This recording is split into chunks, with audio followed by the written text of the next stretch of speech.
Hello guys, nandito kami ngayon sa sementeryo guys. Ay nahanap namin yung puntod ng kapatid ko na si Len guys. Ayan. Sobrang, alam mo yun kasi nung namatay siya hindi ako nakauwi guys. Ang sakit talaga kasi bata pa siya nawala, 49 years old. Ayan guys, nahanap ko yung puntod niya para magtirik ng kandila guys. Kasi 11 years akong hindi nakauwi ulit. Last uwi namin 2015 guys. So ito na guys, nakita na na.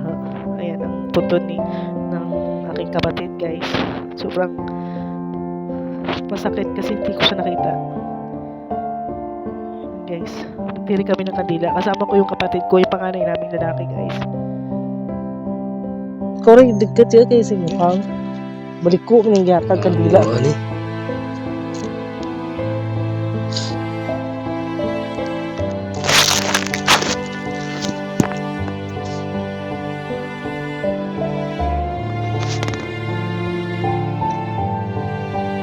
Hog na nila eh.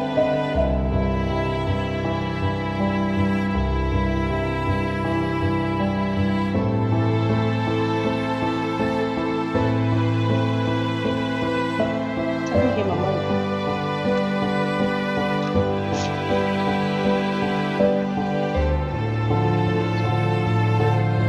Sabi mo mama.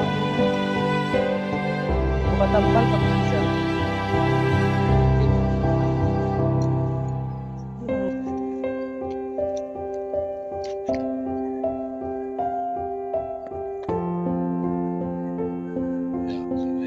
Nami ni Kuya Len, tanda minimo. Talaga ako surprise.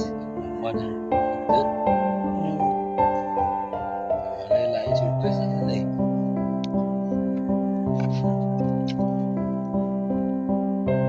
Asa napit kay mama niya? Si mama sa papa pag-iipon silang duha.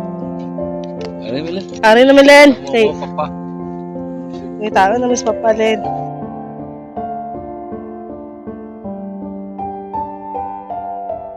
Paano yung kay mama at kay papa? Okay, so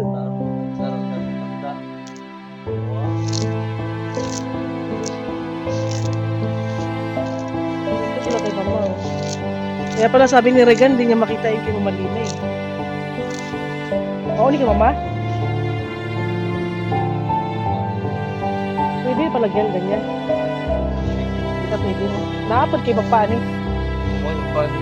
Hindi po.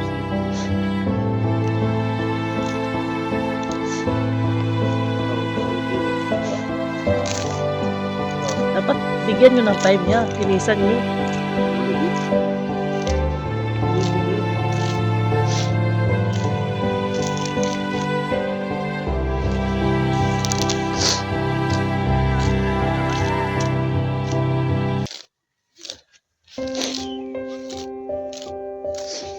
Sagbot na.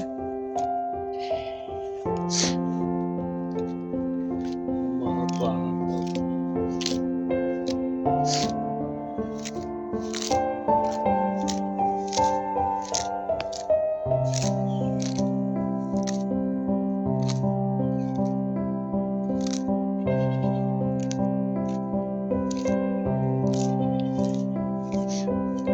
Sugod na. Sugod. Tuwan. Wala, may ngan yan. Pwede na para ngan, di ba?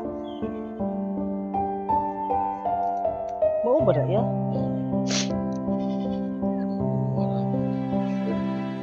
Kani? Kalagan. Parang tagahoy lang kudro. Lagi. Kita sa mama lalo buha ba. Kaya kung buha lagi bawal mo lang buha ni wala kay bo sa ikon. Kabawan na. Bawal. Garak na lakta ba daw pa o. Ano may buha? Di sa kalimut. Wala pa. Ha? Papa? Murag 93 bitaw. Hindi may kay katimakan man to.